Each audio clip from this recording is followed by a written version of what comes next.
common mistakes that I see sellers making are around waiting, first of all, too long to sell. A lot of times we'll see that advisors have already started to slide into retirement, so the organic growth has slowed in the firm. Maybe the staff has gotten a little more static. We just haven't seen the energy of a level that would demand the highest multiple. And so I think the first thing would be just to sell before you start to slide off. The second biggest mistake that I see sellers making is not really focused on the P&L, the profit and loss of the company. A lot of times they're running expenses through that might elevate their expenses, partly to get their taxable income down. But really at the end of the day, firms are looking for a very lean business that is operating at a high margin. And so before you're ready to sell, I'd encourage you to take some time to look through that and really try to optimize it. So there's a number of things that RIAs are looking for in a potential partnership or an acquisition. The first and foremost would be organic growth. So we're looking for a firm that can grow organically outside of market performance or outside of maybe any acquisitions that they're doing on their own. So that's the first measure that we're really looking for is can a firm grow and add clients on their own?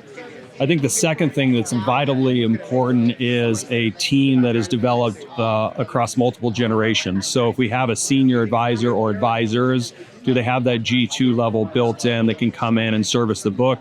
It not only provides protection for the acquiring firm in case something, God forbid, happens to somebody, but it also takes a lot of work from the acquiring firm of having to go out and develop that talent by themselves. There's probably three things that I think really drive the multiples the highest when we're taking a look at any type of partnership. The first and foremost would be the bottom line, the profit, the EBITDA, the free cash flow, whatever you want to call it, the ability for the acquiring company to get that immediate cash flow benefit to their bottom line.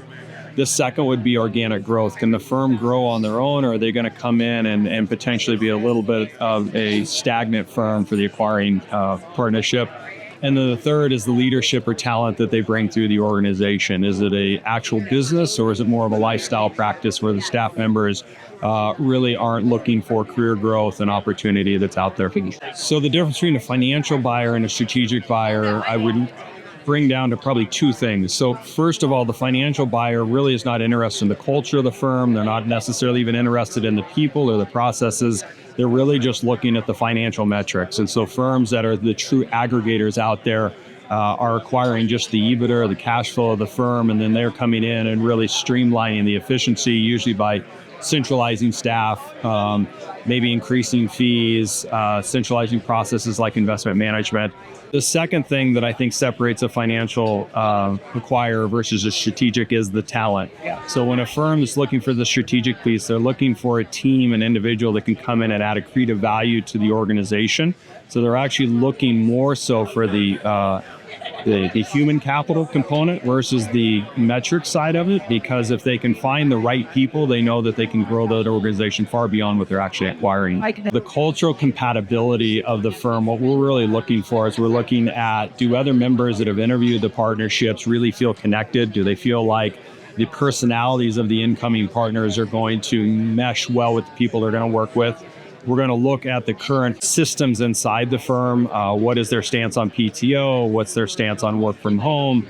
What's their stance for accountability? The way they give raises? Is all of that stuff going to allow the team to move over pretty seamlessly?